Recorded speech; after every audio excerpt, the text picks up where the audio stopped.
Retribution! Retribution!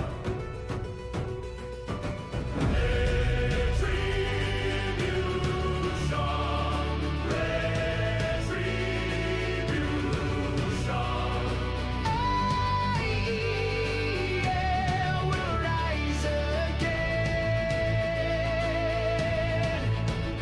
from the ashes, forged in flame, glory carved into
you guys, you lovely people. Welcome to season 3 AEL Retribution. I'm Zodiac, and I'm here with the one and only Piercing.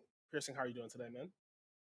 I'm kind of a mixed bag, you know. I thought I could chill with the college folks, but unfortunately, I just found out this weekend I could not.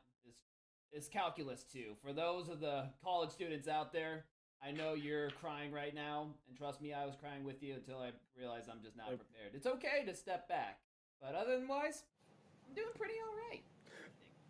Well, that's always good. I mean, yeah, you know me and how I feel about it. So, yeah, I'm right there with you, buddy. Me and college didn't see eye to eye all the time. Uh, that being said, though, we got a good one for y'all today. Model 1 White versus Temper. Now, this is going to be great, and I do want to go over them first. But first and foremost, of course, we got to see how everyone is staying in this entire league. We are in the last week.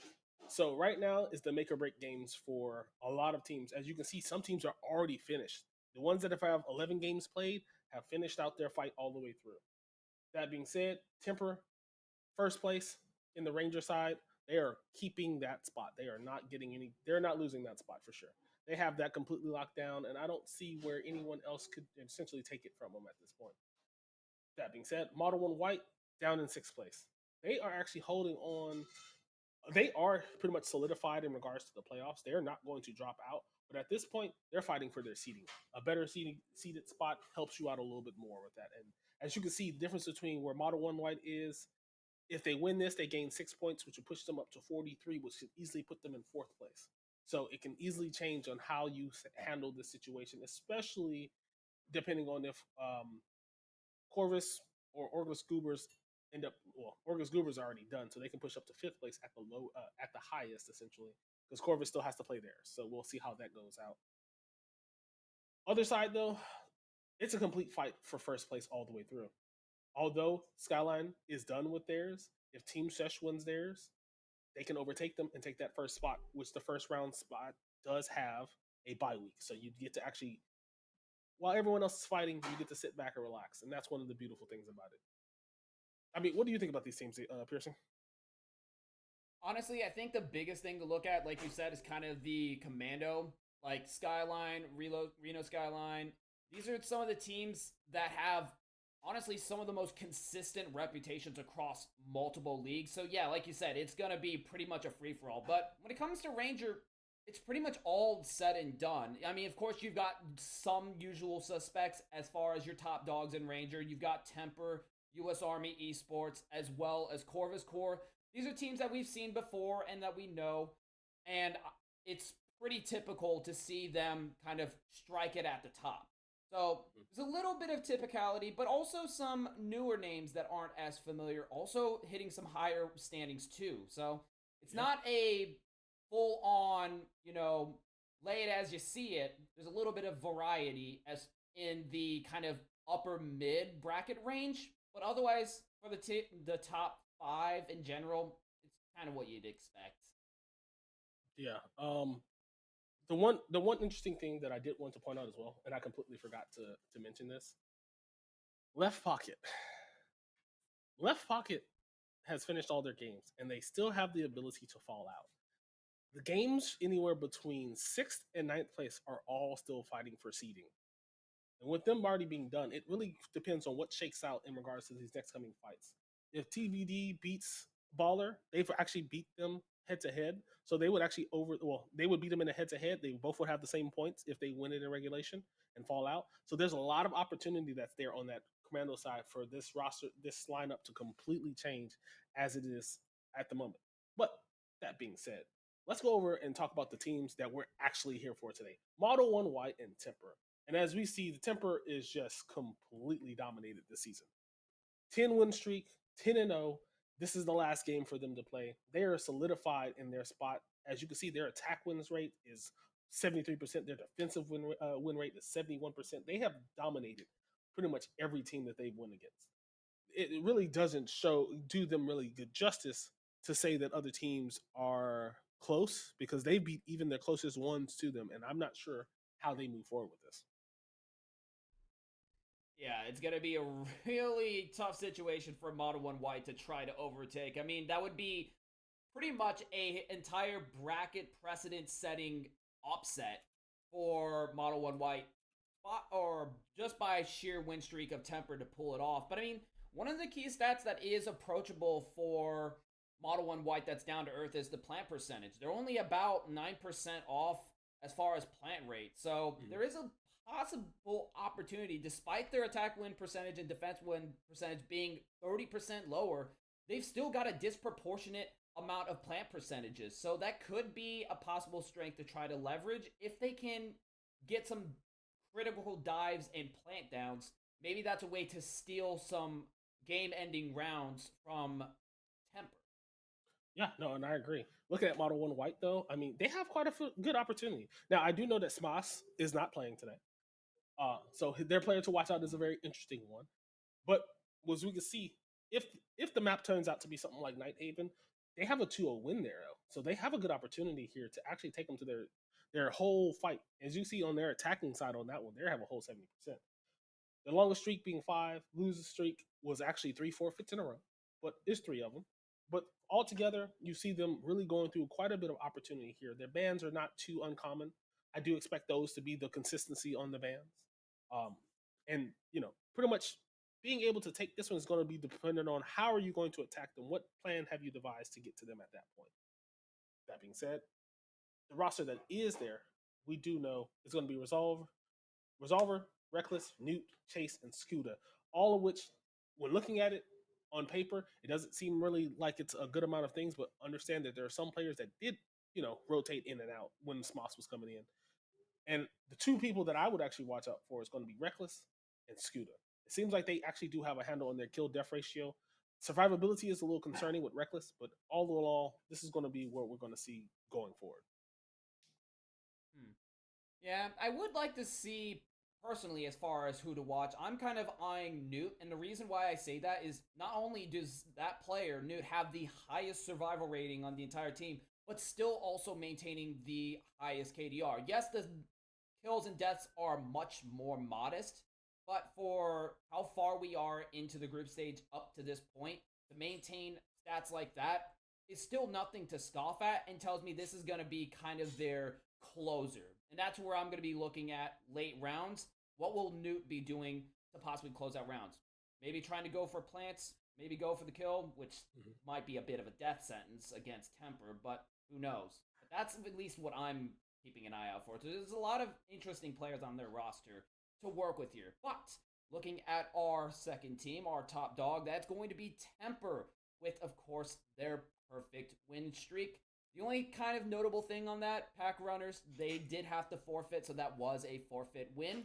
But otherwise, still very decisive with a team KDR of 1.8. Their most played net map going to be Nighthaven, where they have had 2 wins with a 100% win rate and 50% on attack, 81% on defense. For their player watch, that's going to be Nesta 5 with a smoking 2.67 KD and a very respectable survival rating of 42%. Yeah, no, stats aren't too bad. I agree. Nesta's definitely been the one to really watch out for, but I don't believe he's in this roster or this game today. And that's going to be the interesting part going forward, to seeing how they're going to do it with Geek Val and Roxo, Tweed, and Koshi. I mean, looking at their setups, Koshi might be the one to actually watch out for it in all, just because he's right there with Nesta in regards to KDR. But obviously, he was more of the newer addition to pick up, so that's probably one of those things where you really want to see how that's going to play out for them. Well, the important thing to note, even though we saw Nesta's insane stats, Koshi's even more dangerous. Like you said, both KDR and survival rating are actually even higher than Nesta, though the total kills and deaths, I do believe, is from a smaller pool, so there's a much higher volatility present there. But you're still, at the end of the day, looking at a player who gets the job done where it counts. Again, survival rating to me, that indicates who your closers are. But we're now finally getting ready for the map ban, so let's take a look and see what we're going to be ending up with. We now have Skyscraper, Nighthaven, Border Club, Con, and Chalet off the board. Bank and Cafe to finish it off, and we're going to be going to Lair, folks. We've been seeing a lot more Lair presence, and now we get to witness it yet again. I have found that this map has been quite the shakeup for a lot of teams, and I've even seen some upsets with that map. It can be very scary if handled poorly, especially without proper preparation. This map heavily punishes those who do not have roam under control. There's way too many deep corridors that you can, as a defender, whip around and swing, and there's really not a lot you can do as attacker. You're stuck in a funnel, and they have a corner for cover where you have absolutely nothing. That dynamic makes Lair so hard to play around if you don't have good roam control, because once they get around those corridors, it's only going to get ugly for there. It's a big time investment to push that corner, and anything can go wrong at any given moment, especially for second floor. That's where we see the steepest losses on attack. Yeah, and I mean, the interesting part going into it, it's just going to be how well can they make TEMPR, and this is where Model 1 White for them, how well are they going to be able to handle TEMPR in regards to this entire scenario? Because this is a map that no one has actually played TEMPR on. So no one knows what they're going to look like going into this map. This map has not always been, a number one pick, so who knows if TEMPR's actually prepared for it. I would assume that they are, but I mean, it's very possible that they can catch them off guard with a map like this, catch them a little off guard with planting more. This could easily be a thing for long term. It's very, very possible. Oh, I could see it, especially if Model 1 invested heavily in this map and tailored the band to go this way. But you got to keep in mind, from the perspective of TEMPR, I don't think that if this was such a weak map for them, that they would just let it happen. But there is kind of a counter to consider. Model 1 still has decent standing at 6th place, and if they kind of want to do a, scrim live, so to speak, being able to go on Lair against actual competition they may encounter again gives them an idea of what they can expect as far as how risky or how safe it is to play this map is. But it can also kind of tell the story of where they need to improve. So the stakes are lower for them, but I think it can give them valuable information. So could it be that they aren't good at this map? Maybe. But I think there's almost a bit of preparation that TEMPR has if they let it get to the point that it's the map pick for tonight. Yeah, no, I agree. I mean, the number one thing that we'll want to see going forward is just going to be how can they handle Camera ready. whatever I guess is thrown towards them, because it's this one is just going to be such a interesting fight to get into. And like you said, this is something that I think I would use this as a good opportunity, even on Model 1 White side, since they both know that they're going to be in the Shield play. ready. You have a high chance of being able 10 seconds to go. It's something that you don't want to 5 seconds to insertion. find yourself being in a bad scenario. Attackers are moving out to locate a bomb and defuse it. Yeah, but now we're going to finally see how this second floor is going to be handled. New feed active. Kind Camera of approach activated. that TEMPR is going to have. Actually, first floor, I apologize. Because again, that realm is going to be absolutely kind of the home Changing mags. here.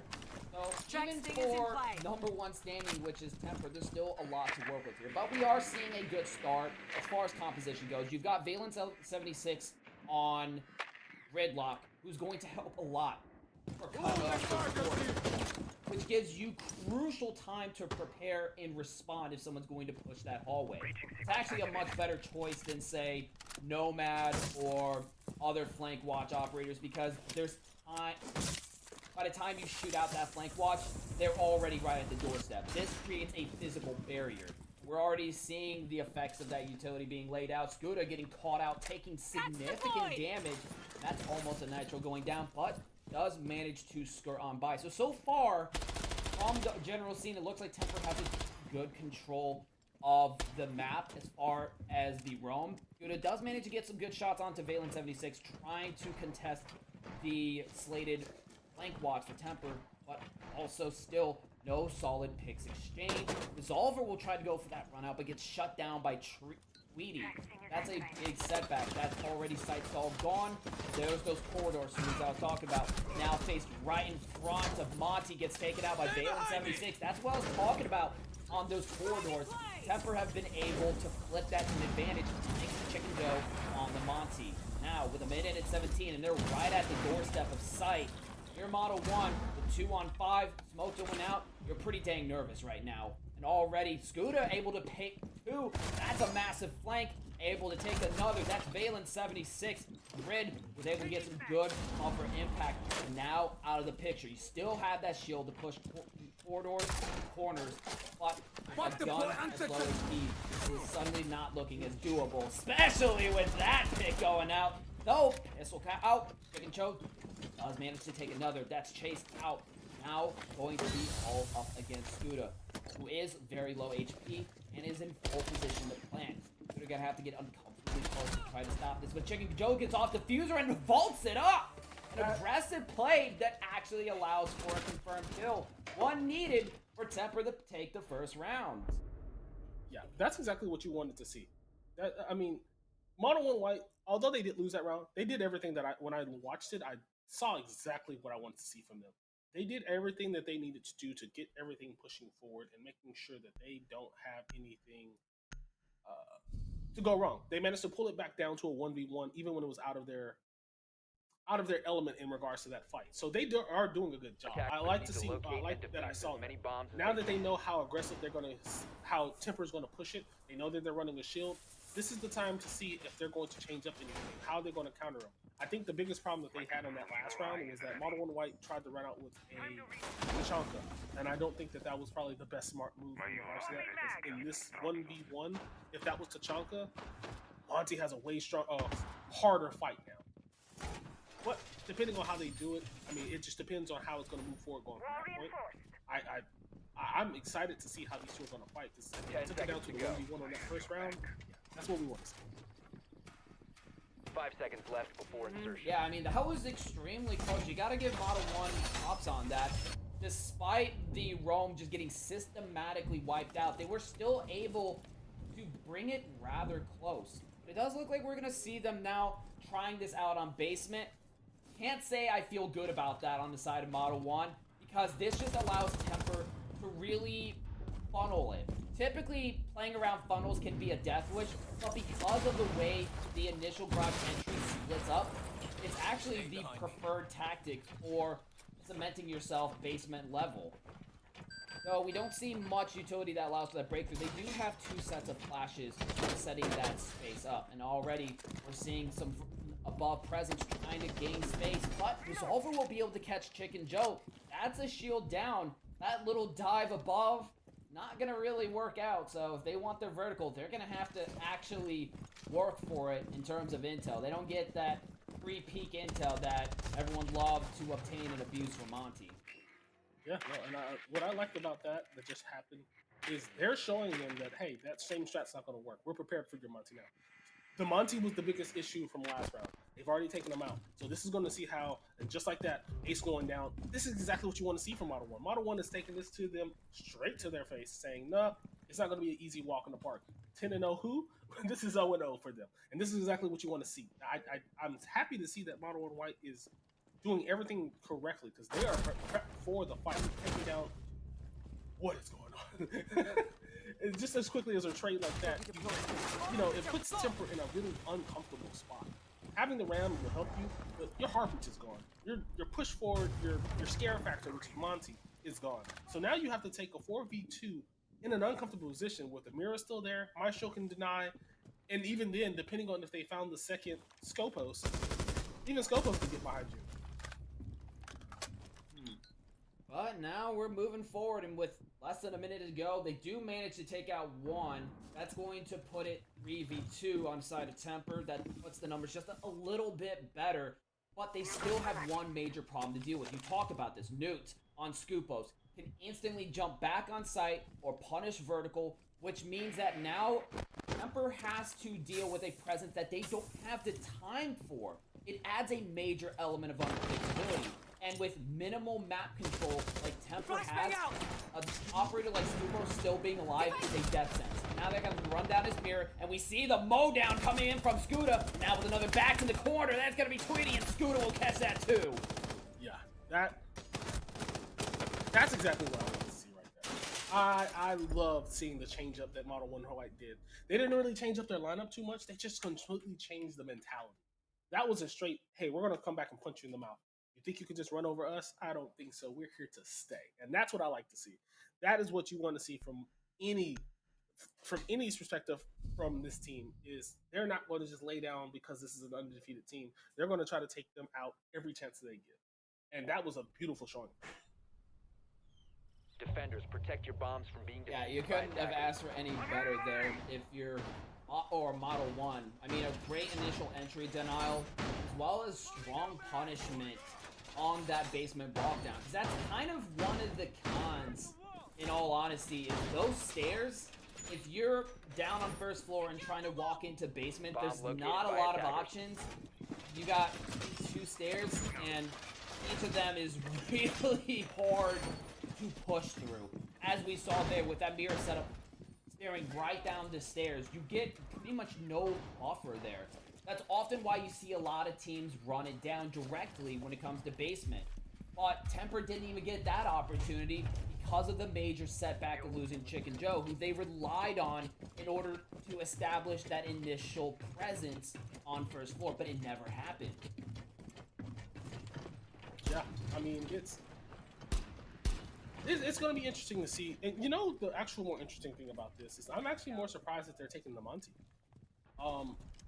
In regards to being able to get a little bit more aggressive, I mean, and I think this is just more, like I said, a scare factor in how they're going to use their Monty to push in and get everything taken care of here. Blitz would probably be a better one if you wanted to get a lot more aggressive. You know, they're not taking, well, they are taking the warden, but depending on who you match up with, even the warden may not be the easiest. I mean, it's the same thing as like taking the Monty versus the warden at that point. So, I mean, I'm surprised to see that we don't see the Blackbeard, we don't see the other Blitz. We just see the Monty, so I think they're really stuck on this way. And once the Monty goes down, it looks like that's the linchpin for them. It takes Oh temper yeah, out of well this. I mean think about it. Monty's kind of a container. So if you want to be able to keep the roamers under control and allow you to push forward, you kind of have to have the Monty. Otherwise it gets 10 times difficult to make grounds and you need near perfect information. But here's the problem.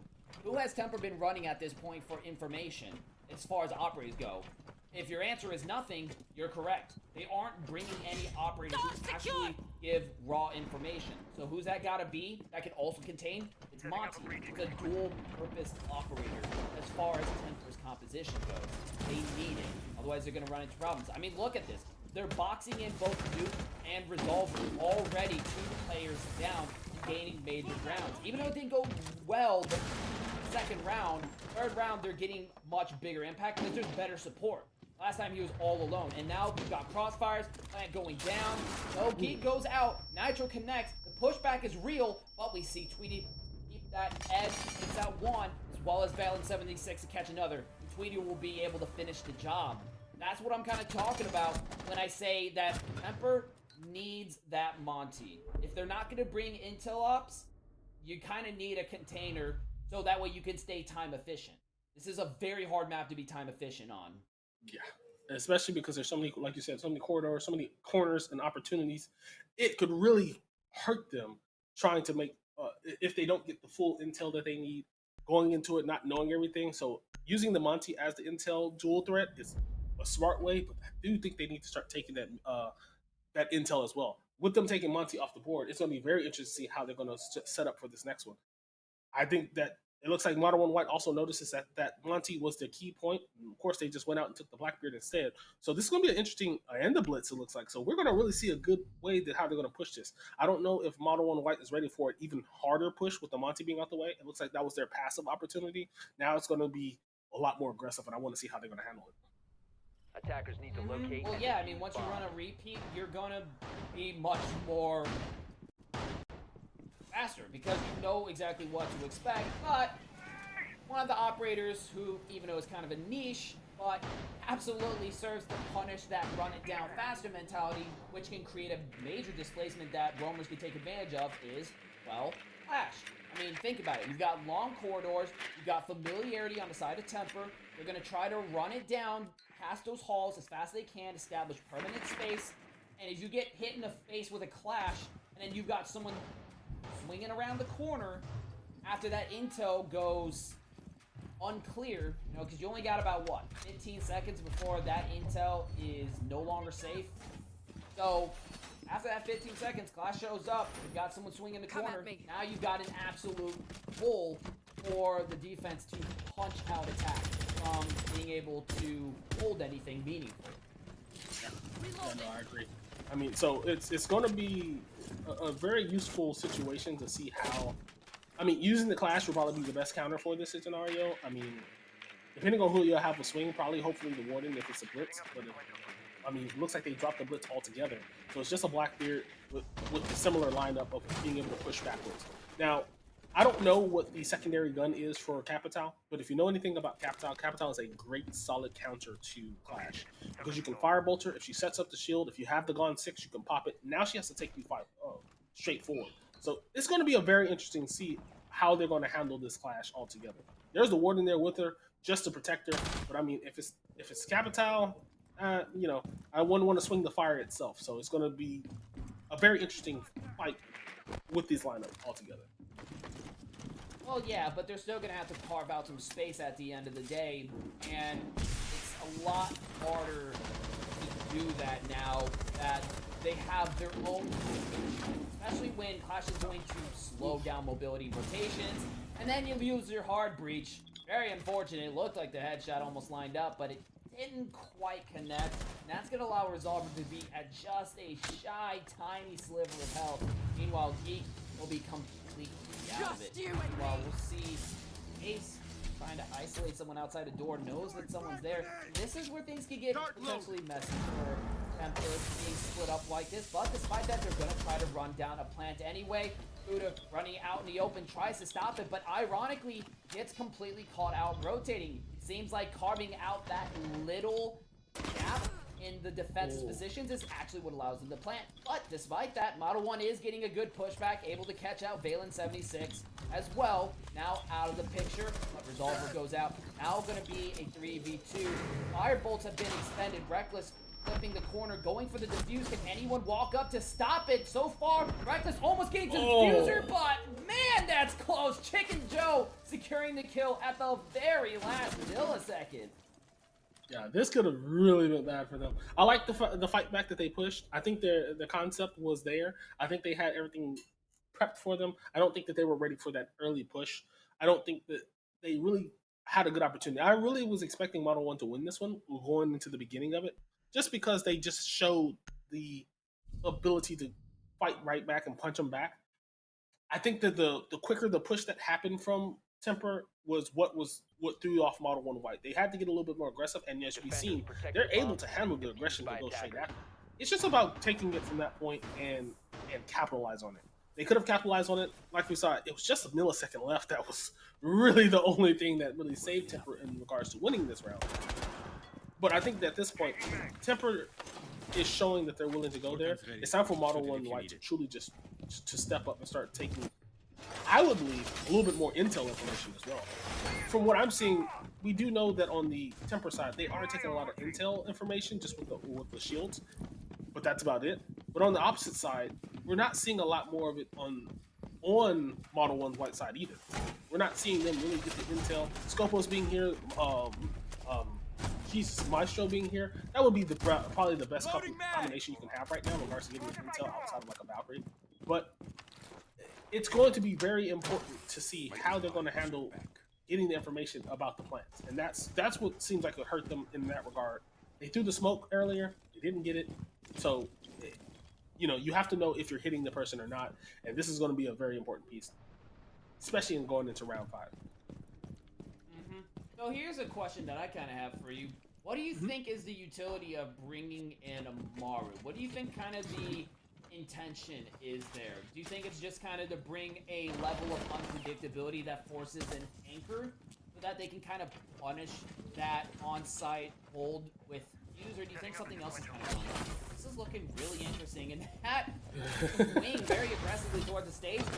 Harris is already going to take out the one rogue element that I was thinking about.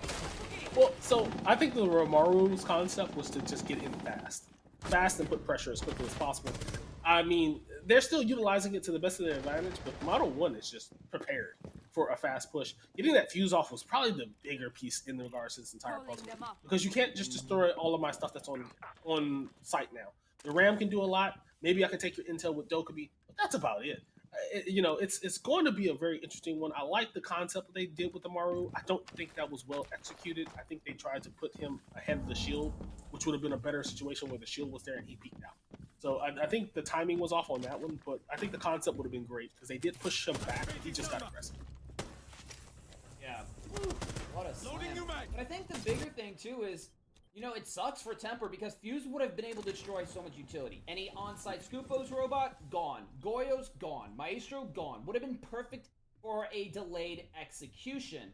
Or just to have the opportunity to exploit a timing gap or a positional gap. Now that opportunity doesn't really exist, which means that there's less room for rotations, or they're going to have to expend more utility, which they unfortunately don't really have. They don't have anything that can outright break it other than just bullets galore. I mean, it's kind of a lockout that TEMPR is going to be experiencing, especially as the clock ticks down. They have to get onto site, but as more of this utility blocks their way, it's going to become an increasing problem. And now we've crossed the threshold where if those goals get popped, they're done for. They're going to notice just that. Model 1 cutting them off before they can even push past that utility. I do have a question. Did Dokkaebi ever hack the cams? Because I think that would have been a huge piece. That was an opportunity missed there. They could have had all the intel that they needed on the scenario. Did we lose our guy? Did we lose our game? I wonder if we lost the game, guys. We'll see for a second. I mean, that being said, our beautiful faces are about to come back up here because I think we lost. Yep, from getting the word now, we lost the feed from our observer. So we'll see how quickly we get it back. But that being said, we'll see how what's going to go forward with that. Let us go ahead and go to a break. We'll go ahead and see exactly what's going to happen first, and then from there we'll be able to get you back with all the information. Until then, guys, we'll be right back. Just sit tight. Hold on for us.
Welcome back. We are live again. I'm sorry that took so long. We have definitely caught ourselves in a situation here. We missed the first round, the last round of the half on the other side, where Model One White and TEMPR took it. It looks like Model One White did take that one, so they are even up 3-3 going into this next half. I'm really excited to see how they're going to push forward and take this one to the pretty much end. Will it be a landslide now, or will it be just a full on punch out fight again? Do we get to overtime and see how this plays out? Well, I guess we're going to find out. I mean, the main thing that brings me a little bit hope look going into this is the fact that Model 1 does have a plant percentage that is only 9% shy of temper. So that's kind of the hope that I'm clinging on if you're from the side of Model 1. But if you're on temper, I mean, being a top 1 team typically means you have the potential to play this with a high level of momentum that's hard to recover from a 6 standing team. So I am kind of expecting initially for there to be kind of a very aggressive Attackers initial need to entry locate and denial defuse from as many Temper. bombs as I mean, they the can. composition clearly supports that notion significantly. I mean, you've got Hoshi on Fenrir, Ella or a Tweety on Ella, and then you've also got a zombie, which I believe is still a 2-speed. And then you've on top of that got Clash, Vale and 76, all to hold down that walk-in even further. This is big investment just for a devastating initial entry denial, which is the read that I have. Whether Model 1 can punch through that all depends on the coordination. They do have Blackbeard, so that provides some hard cover 10 around those seconds corners, remaining. but that's about it. Otherwise, it comes down to just raw gunning it down, but that kind of neutralizes that Blackbeard. It's gonna be tough. Yeah, but I think the one thing that I've noticed on the Temper side really quickly is they're going extremely, I wouldn't say fully trap heavy, but you're going to have to go through a few things. You have Elements, you have your Fenrirs, you have even Clash to worry about in regards to going on it. We know what a zombie does, blocking off the sites, but also can walk you into a bad scenario if you don't know what's on the other side of those. So it's really seemed like that they're going to have to be able to not just punch through and push through with sheer force, but slow it down as well. I always like seeing the sentry in regards to an attacking round. Very useful opportunity for you to be able to demolish some of the stuff with them bringing 2 grenades and 2 flashes as well. So it's going to be an interesting setup here. I'm excited to see what they're going to do to slow this down. I mean, I really do think that all around it's just going to be a very rough or slow for the side of Model 1. So I really am curious myself what they're going to do to make that initial advance. And already off to a rough start, losing Resolver off the rip. Bot does manage to get that refrag on a great tap around. Bold push into lobby from Chase, but it does pay off. Getting that refrag, all you lose is 2 pieces of secondary utility. In exchange for only having a limited amount of toggles on those Fenrir devices. I'd say that's pretty dang worthwhile. Yeah, no, I would agree. I think the bigger problem right now they're going to run into with Sentry being dead, that's not too much of a problem. Fenrir being dead, as unfortunate as it is, it's a great gun to have, but his Fenrirs are probably already down. The only thing is turning on which ones should be turned on, which ones should be turned off. If they haven't found those yet, then that'll be an interesting little fight how they push it forward. Tachanka, of course, pushing it back every attempt to move forward. So this is going to be a nice little fight. Clash now going to step in, have to deal with this, but I don't know if Clash knows that there's a person to the right as well. So the key developments that I see, despite the Clash clearly not having enough of an impact for Temper as they're able to just push in anyway, shutting down one after another. I was going to say the fact that Clash was holding back Blackbeard, but even that eventually fell apart. So what we could kind of draw from there is Temper's initial entry was kind of a catastrophe. Model 1 was able to snuff that out and force them onto site wholeheartedly. Having that kind of full site, wholesale control, that's big for Model 1 and an even bigger blow for Temper. That's a lot to try to retake, especially when you got attacker momentum on what should be strongly in the defense's favor, and now you go into a much more contested basement. I kind of called that we could see an overtime, and it's looking more likely than ever before. Yeah, no, and I agree with that 100%. Seeing it overtime would be an interesting thing because no one has gotten temper past 4 rounds in regards to losing. I believe the highest was a 7-4 win, so this is already looking like to be a good fight. Will Temper actually get back and just sweep it? It's possible. Knowing 10 them, seconds they've left run before 10-0. insertion. They've been able to handle most teams in regards to that. But it looks like Model One White, honestly, truth be told, has this firmly in their hands. They know exactly where they want to push it. I think Temper got a little too cavalier, especially with that Federer run out. But we'll see how they see how they respond in regards to cleaning it up on their defensive side. I mean, honestly, I think it just really comes down to misreading the map and not really covering down. Because there wasn't a lot of crossfires going down there on the side of Temper. Model 1 didn't even have to really split it up with the shield. We saw that Reckless on Blackbeard was held back for a good while thanks to the clash and the Shumika, but despite that, they were still able to break through, which kind of shouldn't be able to happen if you have all that traps invested in allowing you to kind of run around as you please. You should have all the crosses at any given moment at the snap of a finger, but they didn't really have that going. But whatever the case may be, they're going to have to try to figure that out. We are now going to start to see that attack push. We'll see Nuke go down immediately. You got to check those corners, and that didn't happen. Now I bet Resolver's feeling regret. As you can see the footsteps of where they've been creeping up this entire time. That's already a loss. Resolver completely cornered. There's the fast rotations I was talking about. Temper wrapping around, catching 3 for 1. Now that is a fire sale deal if you ask me. But you do have some deep control into first floor from Scuda and Chase. That's already going to put a little bit of pressure on Valen 76, whether or not he can get out alive or not. But we'll see Chicken Joe finally caught out. Same with Valen 76. Looks like he's not going to get out. And with that, Model 1's stat numbers are going to be caught right up. But you do still have that Scoopos for a little bit of unpredictability and free fallback. So, tread carefully, Model 1, but still a fighting chance. Yeah, Model One. I like that they did even it back out. However, Scuffles managed to get back down to the site, obviously just by swapping off from one of the operator to the other. This is going to be interesting because Legion being alive is still an annoyance, and Scopos technically, depending on which way they're pushing, could still get behind them too. So we don't want that to be a thing that happens, but it's very possible that we could still see Model 1 White take this one, especially with the fact that there's only about 30 seconds left in the round. If they don't get a full control over what they want to push, it's going to be a tough one.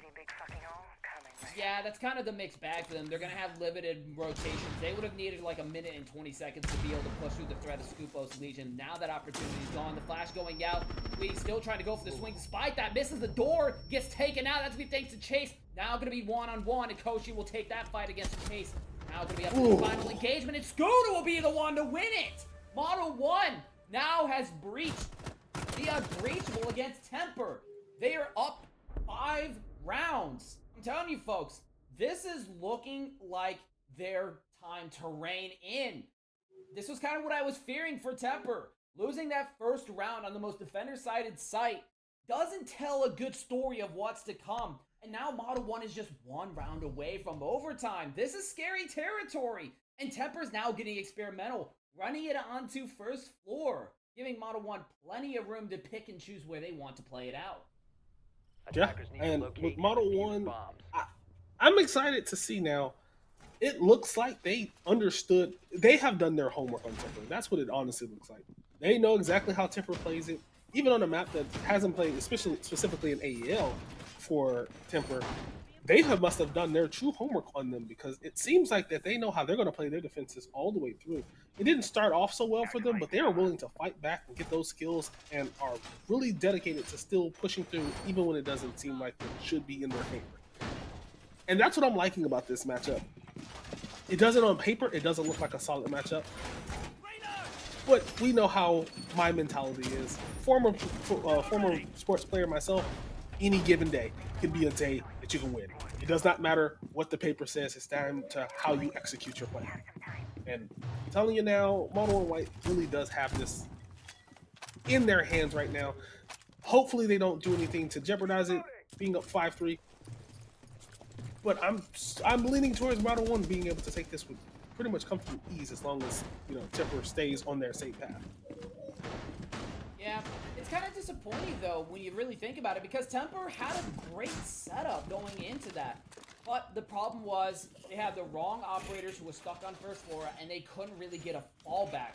He tried to compensate, try to provide cover down, but just went out. And already now, TEMPR off to a rough start. Duke gonna take Valen 76 out immediately. This has kind of been the trend we've been talking about. TEMPR has been struggling immensely with their initial entry denial. They have been getting really bad trades, or even if they do get some good numbers, they still end up in a equalized situation. Initial entry denial is even at best a lose-lose at worst. I mean, look at this. The damage going out. Ash stuck in a corner. 4 players down. We're talking a minute and 48 seconds, and this round is basically over. Model 1 taking it to match point in a flawless fashion. I mean, we can barely cover up points from last round before we finish up with this. This is what I mean. The initial entry, it's just not there for TEMPR. They can't get that denial down as much as they want and desperately need it. Yeah, I mean, this is a shocker in regards to how they're handling it. Once again, TEMPR has never let anyone get past 4 rounds on them. Model 1 is already at 6. TEMPR is down by the 3 rounds, and it's very interesting to see how they're going to handle it going forward. I am not 100% certain how they handle this with the ban of the Blitz. It makes sense, but the Clash is also gone. So now TEMPR has to take this directly straightforward in regards to the fight. There's no hiding behind anything. They're probably going to take a shield maybe, but that's about it. Like a shield deployable versus the actual shield operator where you can move it around. It's going to be tough. I'm excited to see TEMPR Attackers need to locate and defuse answer bombs. back, but I don't know. Model 1 seems like they are pushing forward. They're already bringing 2 shields. They're prepared to take this to the end already, and I'm here for it.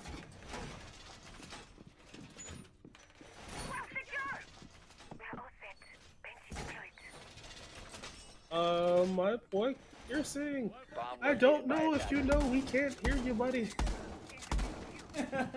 Yeah, well, ain't that something. But, I mean, TEMPR has just... It's been rough, but you also can't really blame them. Model 1's initial entries have just been superb. Their intel coverage has been good, and they've been playing to their strengths as far as shields go.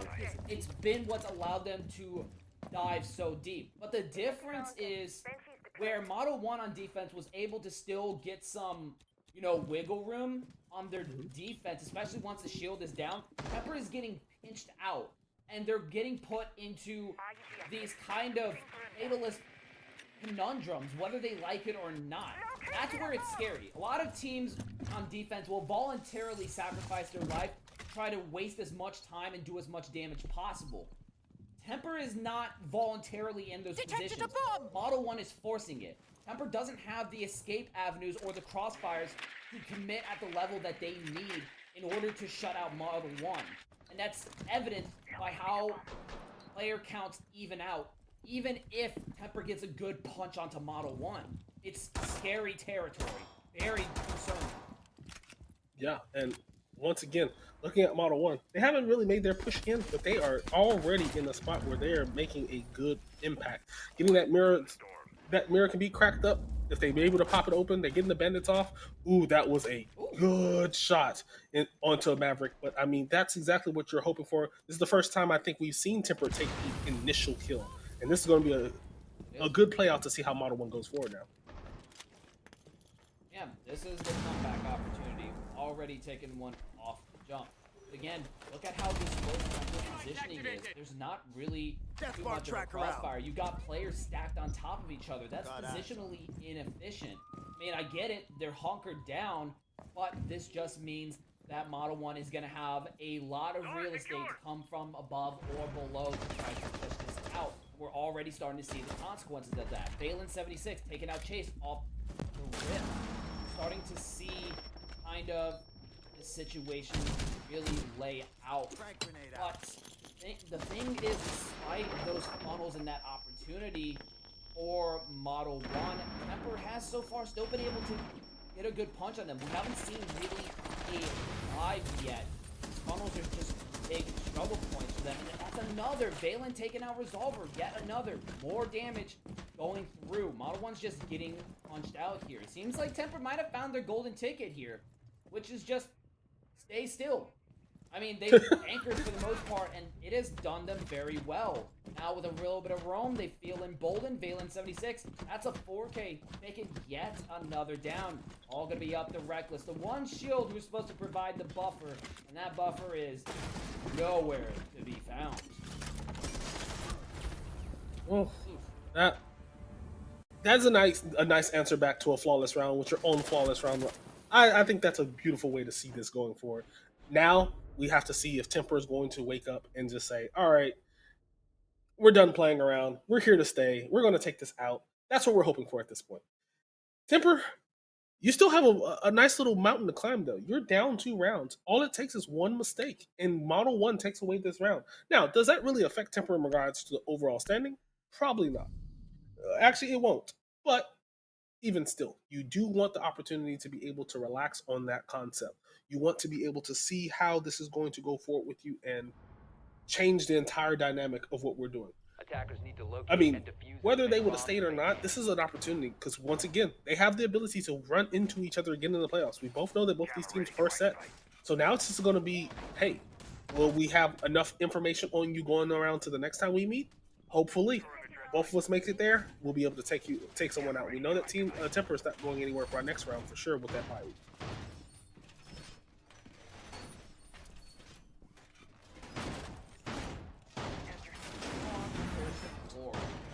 How are we feeling about this now that we're finally back onto this point? We've seen some struggle points arise in the past with getting second floor, but we haven't really seen Model 1 get to try to run this down. TEMPR had difficulties trying to accomplish that. Will Model 1 have the same problem? I don't know, but honestly, I don't think that's going to really be their angle. If you look at their composition, who do they have for vertical? That honest, nothing. Unless you count Carmine for vertical, but that's a huge waste of utility, especially if Ace goes down. You're better off using that as a bit of redundancy. So it does look like we're going to be potentially looking at a dive, and which as the supporting operator supports that too. She can knock out Fenrir's, Mira's, Mutes, Malusi. Pretty much the entire utility matrix of TEMPR can be eliminated by this one drone, and we're seeing just that. He's trying to take down a Mira. That's already a piece of utility targeted, and I'm sure there's going to be a lot more to come, but I'm sure TEMPR is going to be paranoid of just how dangerous. If they get that one drone shot out, and that potential is gone, but if they can get it, I mean, yeah, that's pretty scary, but I think they did finally shoot that drone out. That's unfortunate, especially with Newts going out too. That was kind of the bread and butter for an opening, but they're not even going to get that opportunity presented to them. Yeah, and I mean, now it's just about, once again, this is the second round we've seen where TEMPR takes the first shot, and that's the first shot, first kill. And I'm excited to see now how they're going to handle it. They're getting a lot of aggressive on this. Oh, that was an unfortunate scenario for them. That run out was probably the one mistake that you did not want to happen, and that's exactly what took place on this guard, in this one. Ooh. With both the shields at them. That was a beautiful shot. Oh. This is easily turned back around against them. They should have taken that opportunity to really just sit back and get the plant down. Focus on your plants. Focus on your plants first. Then have the ability to take the fights. But, I mean, we'll see how that goes.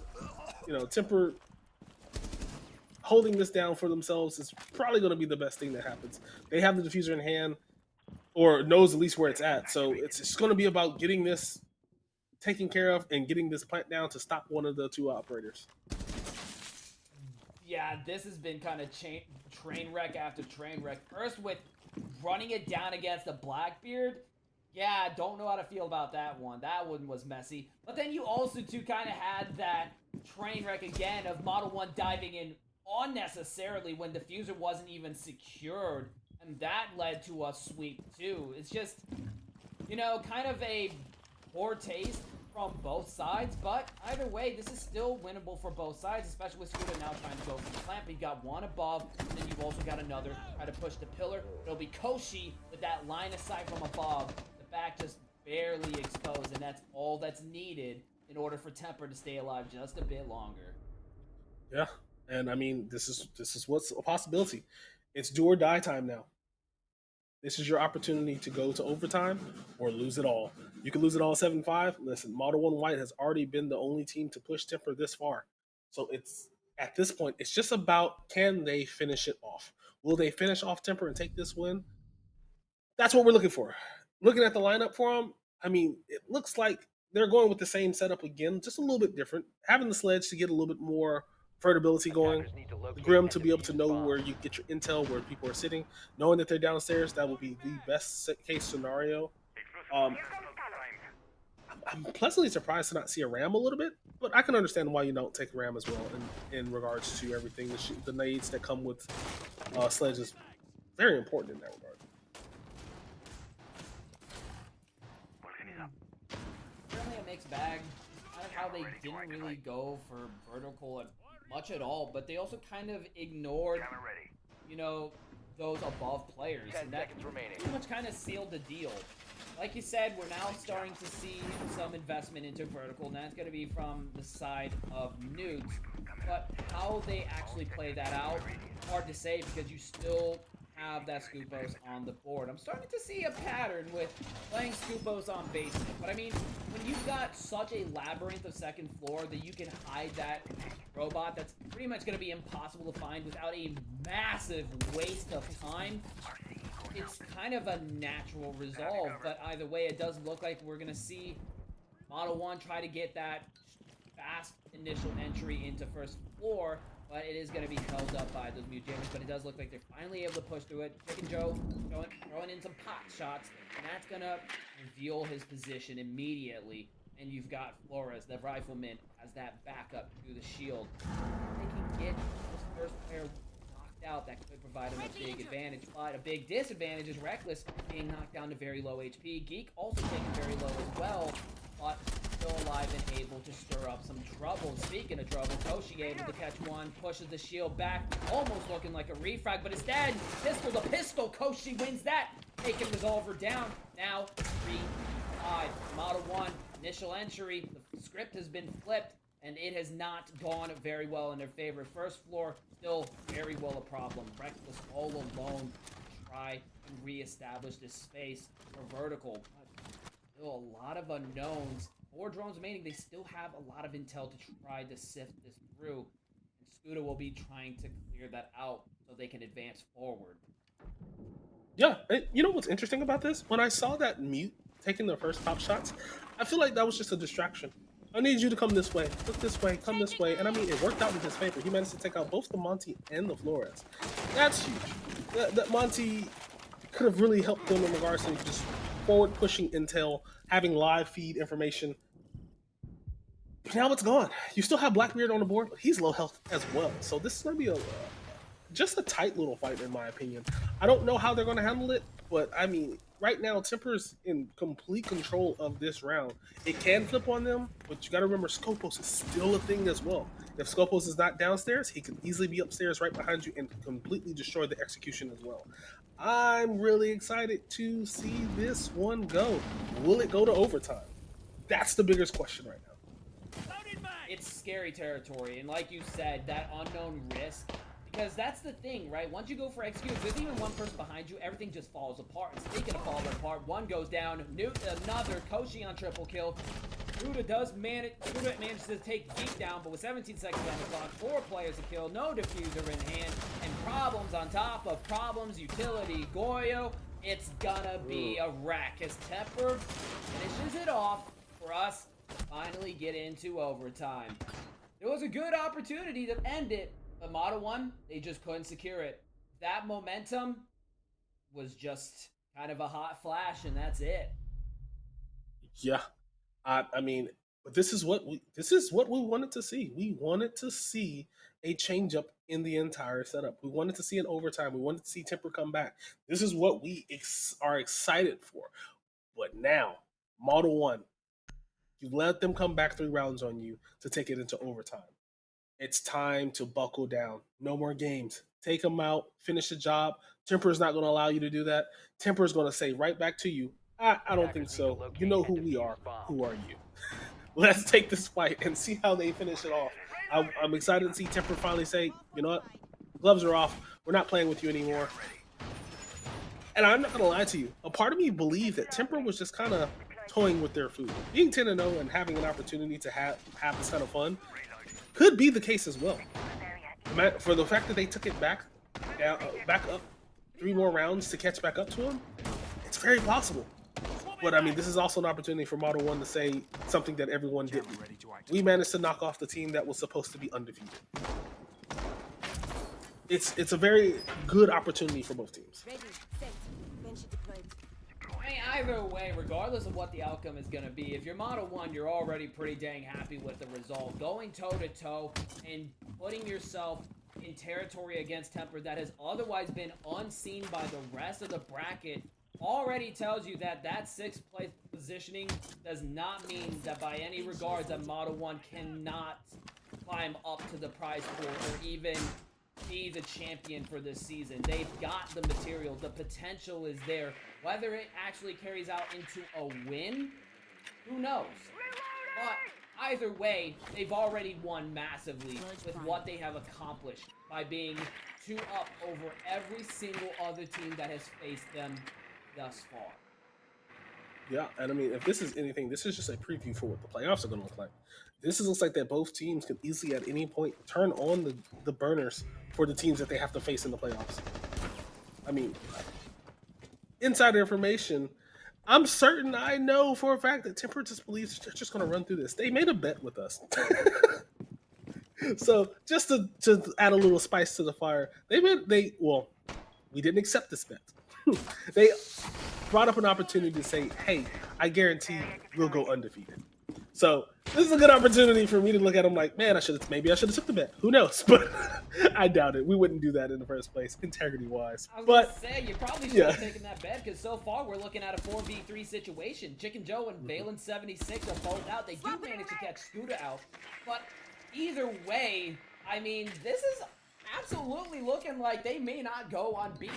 And the intel game from Model 1 is just through the roof. I mean, the ping on Chicken Joe going to a kill. They've got another direct ping, and Bees going right along where that information was spotted on the drone. The drone work is just absolutely phenomenal right now. Oh, she does have a Nitro lined up, looking to disrupt that walk-in. They really can't walk in until now. Nitro goes out, and the stars just don't line up quite. Reckless takes a bit of damage. That's going to be the worst to come. He now completely stuck in a corner. The ping's going out. Oh, she does manage to catch Chase, though, so does punish 1 on that breach walk-in. 40 seconds remaining. It's a 3-on-3 split. They need to get on one of these sites, go for a plant, but there's a big walkway that they have to push through. They're not having a good time there as Newt also now goes down. That's going to be thanks to Sweetie. The pistol fight goes out, takes 1, but gets immediately refragged. That's thanks to Geek. Now up to Resolver. The last one smokes out the position obfuscated. Sneaks away in. If not for that bulletproof, which reveals the position, another smoke goes out. Trying to offer for the flank, looking for an opportunity. Finds 1, but just not quite lined up. TEMPR will secure it and put themselves back in a lead that has been lost for a good amount of time. yeah, the interesting part about that, Model 1 did have themselves up 4-2 in regards to man count. Or I believe it was 4-3 or 4-3 to 4-2 at some point, and they weren't able to capitalize it. I think the biggest problem 4-3. I think the biggest problem that they didn't capitalize on was the drone information. They had the intel at some point.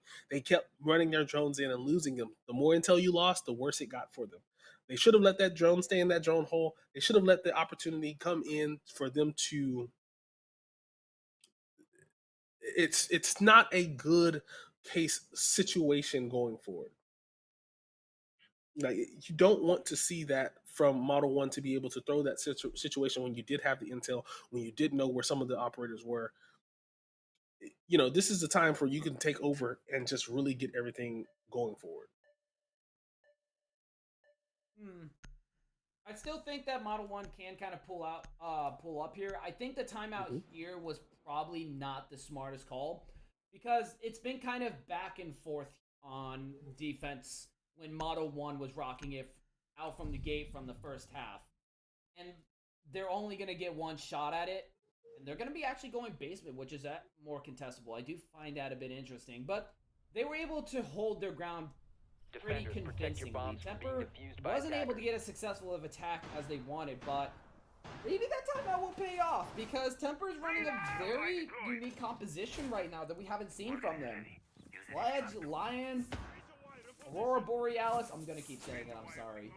Blitz, Nomad. This is a very different composition. Okay, now it's looking a little bit more standard, but the Aurora Borealis still shakes things up. I can't pronounce her name. I'm gonna keep saying it. I'm sorry, folks.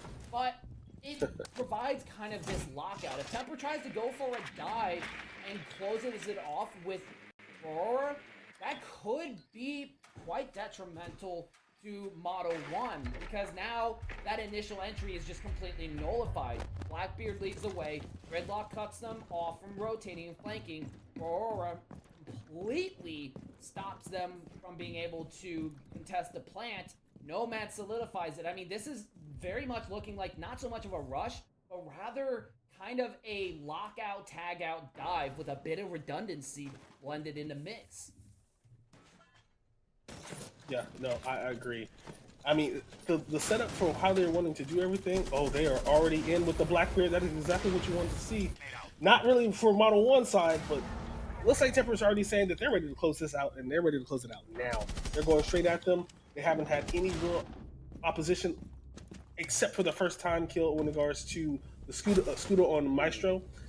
This is what you wanted to see. It did start sort of collapse for TEMPR in regards to a quick push, but I mean, this is still exactly what you want to see from both sides. They're going in and they're ready to take this fight and finish it off here if they need to.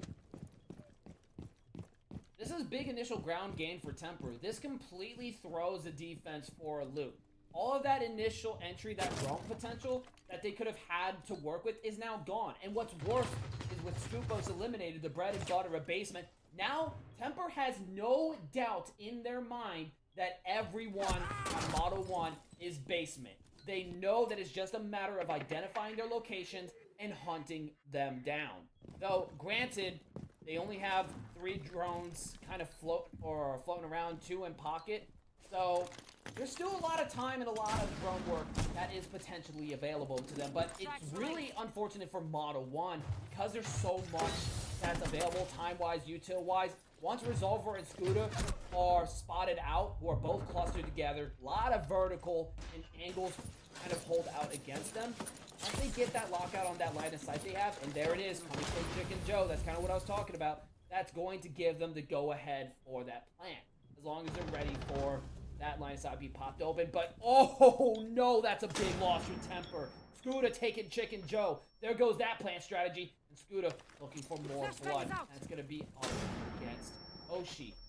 And they get at least one here. Because right now, Koshi and Tweety are completely isolated from each other.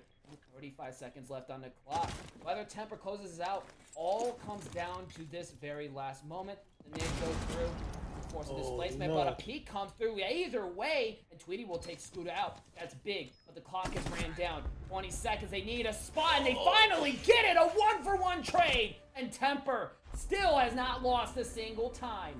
But this is still unprecedented, as it got all the way in overtime to make it happen.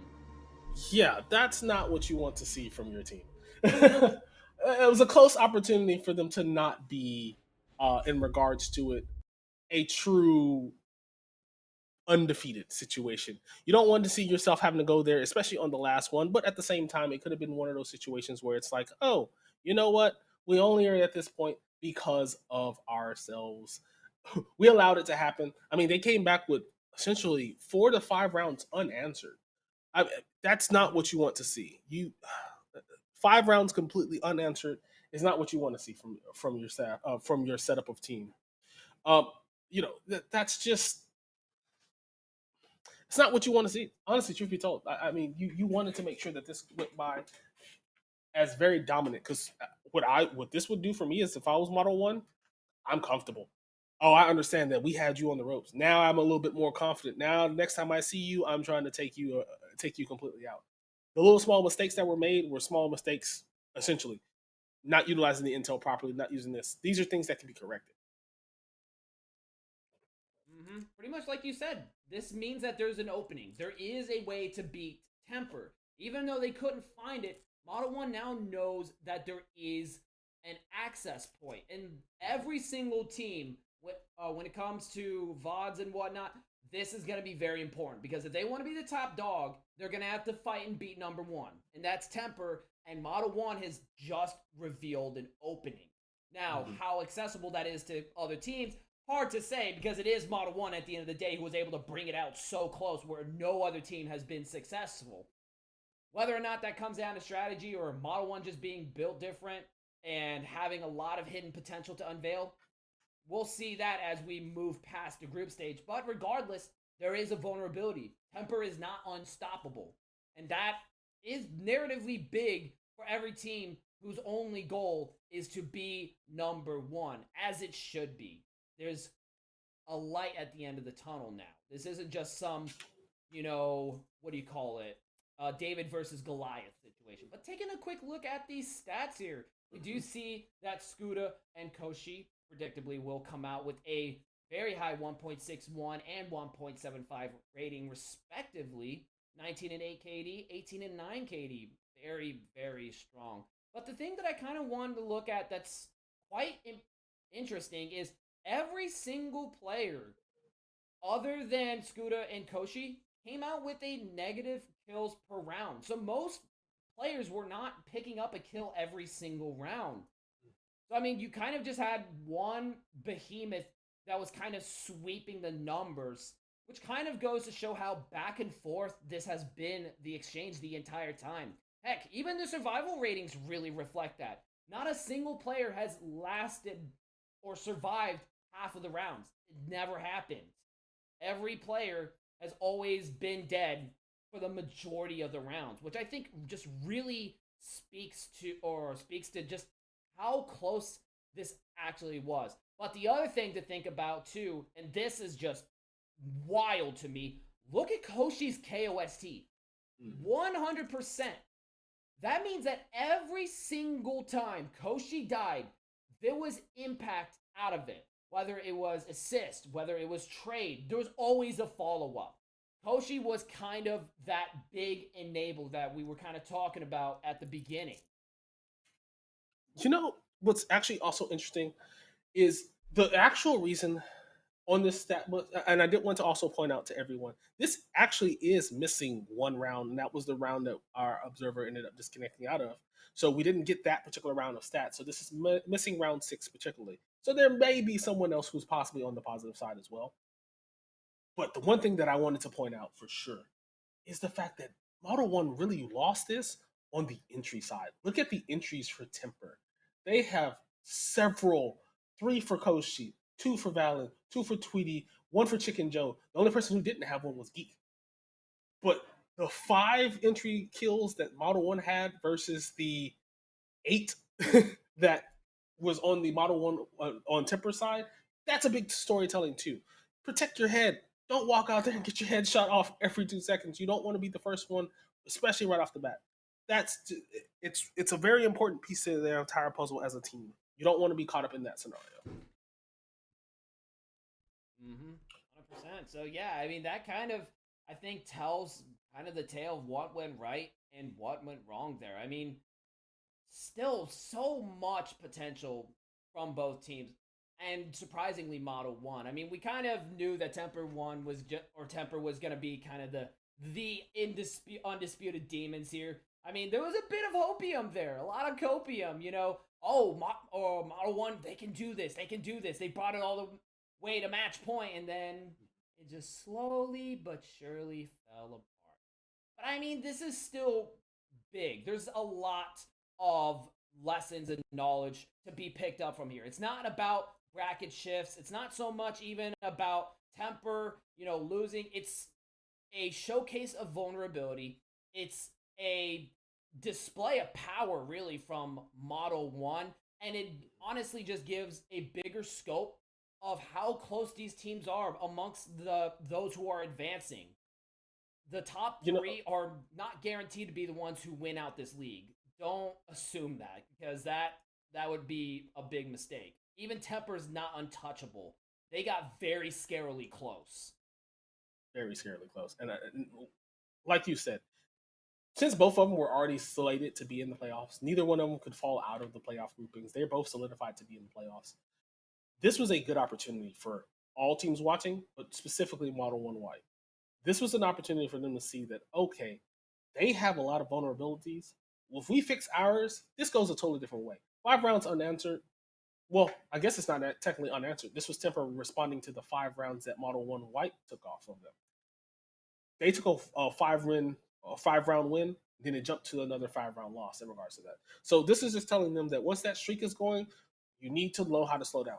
Quite frankly, I think that timeout should have probably came around round 10, 11, just to give them a better fighting chance. But in regards to it, I can understand why it didn't go that route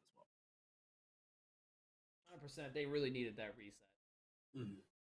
Well, that being said, that is everything that we had for you today, guys. We do appreciate y'all being here. If you do like us, definitely don't mind, sticking around, catching up for us, because next week is playoffs week, and that's where we really want to see.